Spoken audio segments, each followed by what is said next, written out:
Marine veteran randomly targeted family in shooting that left 4 dead, including infant, police say.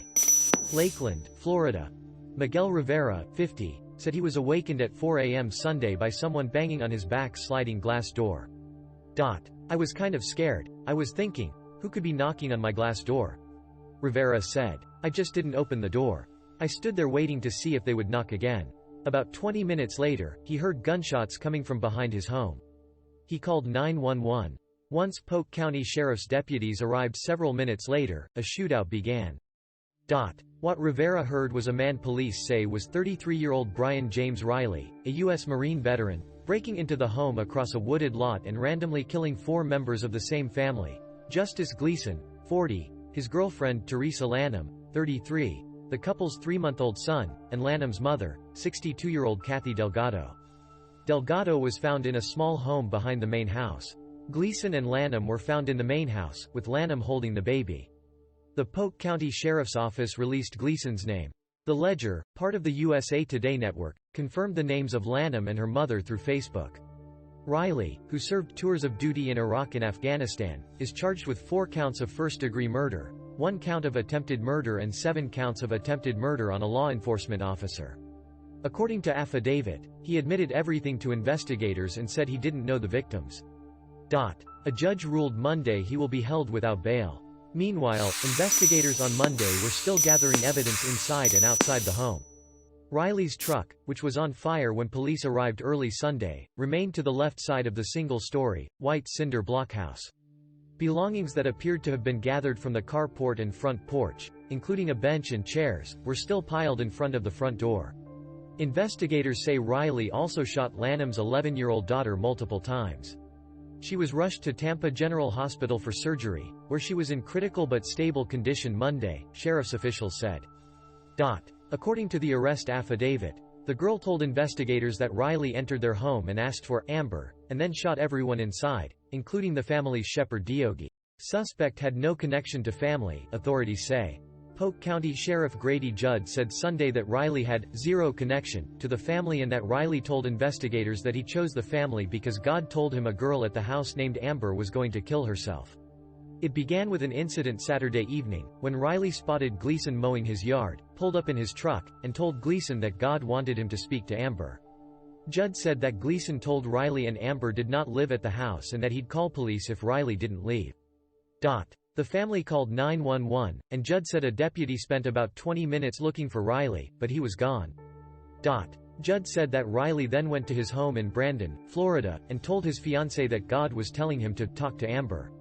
The fiancée told investigators that Riley had been talking about having conversations with God for the previous week after working security at an Orlando church.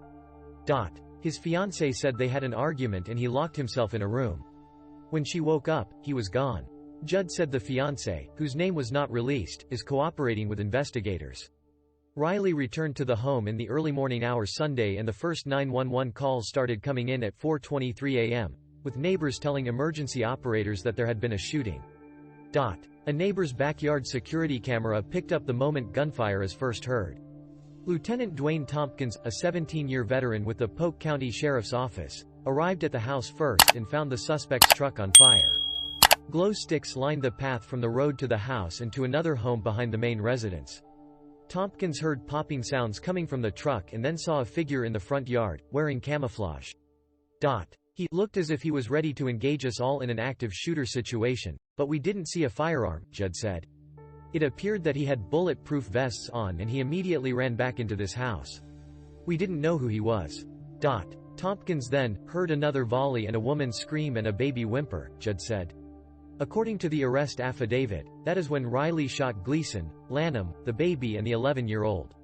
The front door was blocked so Tompkins ran to the back of the home. That's when the suspect shot at Tompkins, who returned fire and backed out of the house, Judd said. According to the affidavit, Riley then went into a second residence on the property and shot Delgado, whom he found hiding in a closet. After, the gunman began firing into the front yard, pinning down 3 deputies outside, Judd said. A Lakeland police officer provided cover so the deputies could escape. Finally, the gunfire stopped. Deputies in the sheriff's helicopter, circling overhead, saw a man come out with his hands raised. He was handcuffed and taken to a nearby high school where an ambulance was waiting. Riley had been shot once. After Riley was arrested, Sergeant Tyrese Graham heard the 11-year-old girl calling for help and he rushed inside to get her before. Friends mourn loss of the family. Gleason and Lanham first noted their relationship with a photo on Facebook in March 2020. He has his arm around her shoulder and she is embracing him and kissing his cheek. He is smiling from ear to ear. More photos of the happy couple followed. Then in April 2021, the couple held up a onesie at a baby shower. Their daughter was born a month later. Friends were leaving heartbroken messages to the family on Facebook by Sunday afternoon. May you and your beautiful wife Theresa and baby rest in peace with our Lord.